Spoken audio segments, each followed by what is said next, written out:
Salam sejahtera dan salam satu Malaysia. Kembali bersama saya di channel Infounity. Pelajar Malaysia kongsi detik cemas saat kejadian gempa bumi berlaku.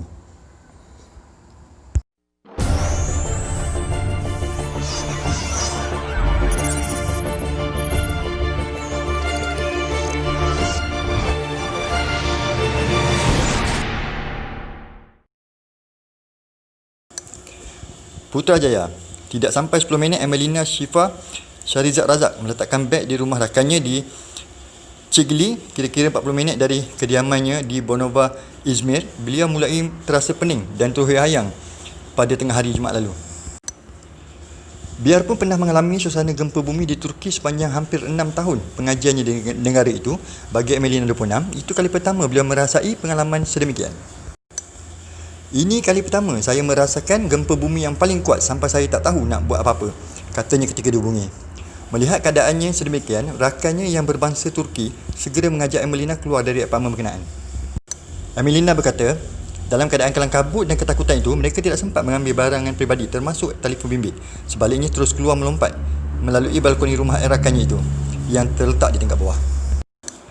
Beliau berkata, sebaik keluar dari apartmen rakannya, Emelina melihat sudah ramai warga Turki berada di luar rumah masing-masing. Selain menjerit mengajak jiran tetangga mereka untuk keluar dari kediaman.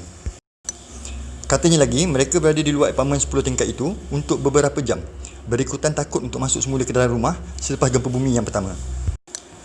Selepas kira-kira 2 jam kemudian, terasa satu lagi gegaran, tetapi tidak sekuat serta selama yang pertama. Sebelum ini, kalau ada gempa bumi berlaku, gegarannya hanya beberapa saat, tetapi gempa bumi yang saya rasai tengah hari itu berakhir kira-kira 5 minit, katanya. Selepas keadaan reda, Emelina segera menghubungi rakan serumahnya di Bornova untuk mengetahui keadaan apartmen yang mereka diami di bandar itu. Katanya kediaman mereka selamat, walaupun Bornova dan Bayraki antara bandar paling teruk terjejas dalam gempa bumi Izmir pada kekuatan 7.0 skala Richter itu. Namun katanya, beliau bernasib baik kerana kedudukan apartmen itu jauh dari pusat bandar Bornova. Bagaimanapun, pelajar perubatan tahun kelima di sebuah universiti di Bornova itu mengaku beliau dan rakannya tidak berani tidur sepanjang malam kerana bimbang tidak terjaga jika berlaku gempa bumi lagi. Malah katanya, beliau turut memasukkan semua barang-barang keperluan penting seperti air minuman dalam beg dan mengecas telefon bimbit serta meletakkannya berdekatan katil supaya mudah dicapai.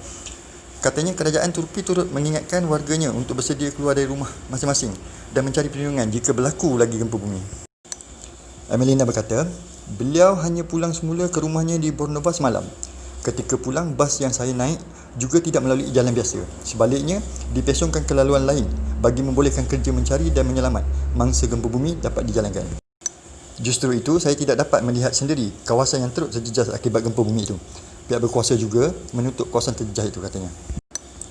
Gempa sekuat 7.0 skala Richter yang melanda pantai barat Turki pada tengah hari Jumaat waktu tempatan, seperti yang dilaporkan Kajian Geologi Amerika Syarikat, turut dirasakan dari Istanbul ke Athens, Greece.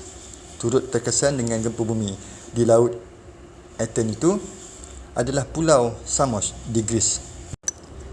Sekian saja info untuk hari ini. Teruskan menyokong channel Anak Malaysia.